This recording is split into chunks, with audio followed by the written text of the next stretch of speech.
ನಮ್ಮ ಗೆಲುವು ಇನ್ನೊಬ್ಬರ ಸೋಲಾಗಬಾರದು ಅಲ್ಲವೇ? ಒಮ್ಮೆ ಒಂದು ಓಟ ಸ್ಪರ್ಧೆ ನಡೆಯುತ್ತಿತ್ತು.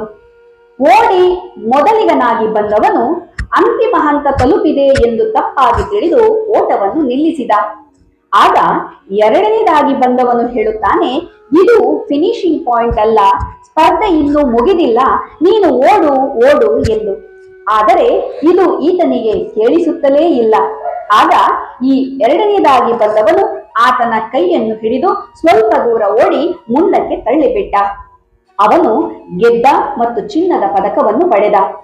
ನಂತರ ಬಂದು ಇವನಲ್ಲಿ ಕೇಳುತ್ತಾನೆ, ನೀನೇಕೆ ನನ್ನನ್ನು ಎಚ್ಚರಿಸಿದೆ, ನನಗೆ ಸಹಾಯ ಮಾಡಿದೆ, ನೀನೇ ಈ ಚಿನ್ನದ ಪದಕವನ್ನು ಗೆಲ್ಲಬಹುದಿತ್ತಲ್ಲವೇ ಎಂದು. ಆಗ ಈ ಎರಡನೇದಾಗಿ ಬಂದವನು ಹೇಳುತ್ತಾನೆ, ನೀನು ಓಟವನ್ನು ನಿಲ್ಲಿಸಿದ್ದು ಅಂತಿಮ ಹಂತ ತಲುಪಿದೆ ಅನ್ನುವ ತಪ್ಪು ತಿಳುವಳಿಕೆಯಿಂದಲೇ ಹೊರತು ನಿನ್ನಿಂದ ಸಾಧ್ಯವಾಗದೆ ಅಲ್ಲ. ನಿನ್ನ ಸಾಮರ್ಥ್ಯವೇನು ಎಂದು ನನಗೆ ಚೆನ್ನಾಗಿ ತಿಳಿದಿದೆ. ಹಾಗಾಗಿ ಈ ಸ್ಪರ್ಧೆಯಲ್ಲಿ ನಾನು ಪ್ರಾಮಾಣಿಕತೆಯನ್ನು ತೋರದೇ ಇರುತ್ತಿದ್ದರೆ ಅದು ನನ್ನ ಮನಸ್ಸಾಕ್ಷಿಯನ್ನು ಚುಚ್ಚುತ್ತಿತ್ತು ಎಂದು.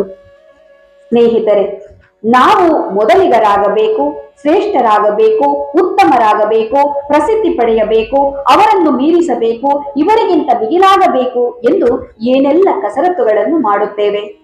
ಮತ್ತದಕ್ಕೆ ಬೇಕಾಗಿ ಯಾವ ಹಂತಕ್ಕೂ ಹೋಗಲು ಸಿದ್ಧರಿದ್ದೇವೆ. ಆದರೆ ನಮ್ಮ ಗೆಲುವು ಇನ್ನೊಬ್ಬರ ಸೋಲಾಗದಂತೆ, ನಮ್ಮ ವಿಜಯ ಮತ್ತೊಬ್ಬರ ಪರಾಜಯವಾಗದಂತೆ ಪ್ರಾಮಾಣಿಕವಾಗಿ ಸಾಧಿಸಿದ್ದೇ ಆದರೆ ಈ ಬದುಕೇ ಬಂಗಾರ.